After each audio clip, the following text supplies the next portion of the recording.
est 6h42. Après des mois de discussion, il est enfin là. Le Passerail à destination des 16-27 ans est disponible. Alors 49 € par mois pour prendre les trains TER, les trains intercités. On va y revenir. Une expérimentation le temps d'un été. Alors bon plan éphémère ou idée financièrement risquée. Peut-être aussi une future formule pérenne. Et vous en parlez avec votre invité, Victor Pourchet. Il s'agit de Arnaud Aimé, spécialiste des transports et du ferroviaire chez SIA Partners. Bonjour Arnaud Aimé, bienvenue sur Europe 1. Bonjour Victor. On va commencer par poser clairement l'offre. Alors, on l'a dit, ça concerne les 16-27 ans, 49 € par mois, mais pas pour tous les trains, notamment pas pour les TGV.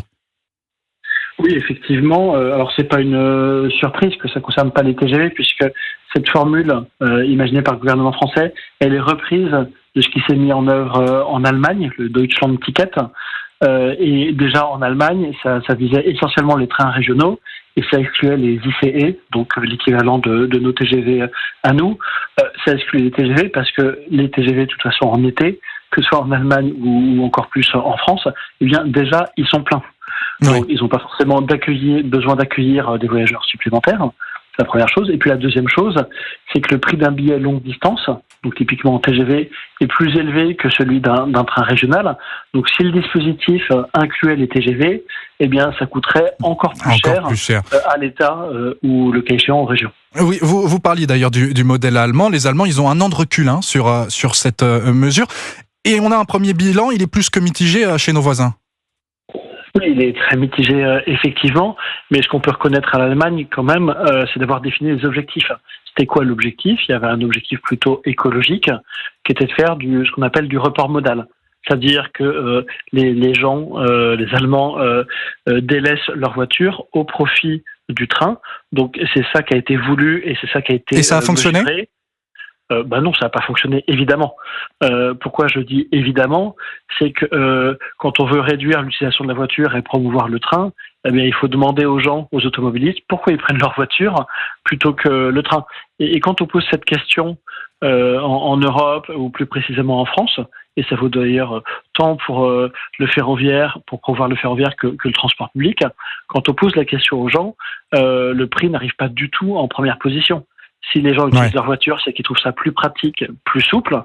Et pour que le transport ferroviaire ou le transport public soit approche en termes de praticité et de souplesse, eh bien, il faut plutôt étendre la desserte, augmenter la fréquence des trains, augmenter la plage horaire. Oui, il y a d'autres priorités que le prix à proprement parler. Oui, effectivement, sauf que les mesures dont je parle, elles nécessitent justement du financement supplémentaire. Donc on peut se dire que l'argent public, il ferait bien d'être utilisé plutôt pour améliorer l'offre, pour faire un choc d'offres qui va rendre le transport ferroviaire plus attractif, plutôt que faire des formules au rabais, sachant qu'il y a quand même déjà beaucoup de monde qui peut profiter, je parle du TER, qui peuvent profiter de tarifs régionaux qui sont intéressants pour tel ou tel segment de clientèle. Des tarifs régionaux, justement, Arnaud Aimé, spécialiste des transports et du ferroviaire chez SIA Partners. Les régions, elles participent au financement de ce Passerail. Ce sont d'ailleurs elles qui l'ont longtemps bloqué. Elles l'ont pas bloqué. Elles ont longtemps pas souhaité y adhérer. Oui. Je rappelle que l'État est lui-même on pourrait appeler une super région, c'est-à-dire qu'il a lui-même le pouvoir sur certains types de trains. Ce sont les trains intercités. Oui. Les trains intercités, ils sont, tout comme les TER, ils sont subventionnés, ils sont fortement financés par les pouvoirs publics au titre d'aménagement du territoire. Et même si ces trains sont pas remplis et ne seraient pas rentables, disons, sans cette subvention. Donc l'État, lui, il a la légitimité pour décider des tarifs qu'il souhaite sur les trains intercités et mettre le niveau de subvention qu'il souhaite. Sauf que l'État, le gouvernement, souhaitait aussi inclure les TER dans cette offre-là, et donc avait besoin du soutien des régions, des régions, y compris pour financer.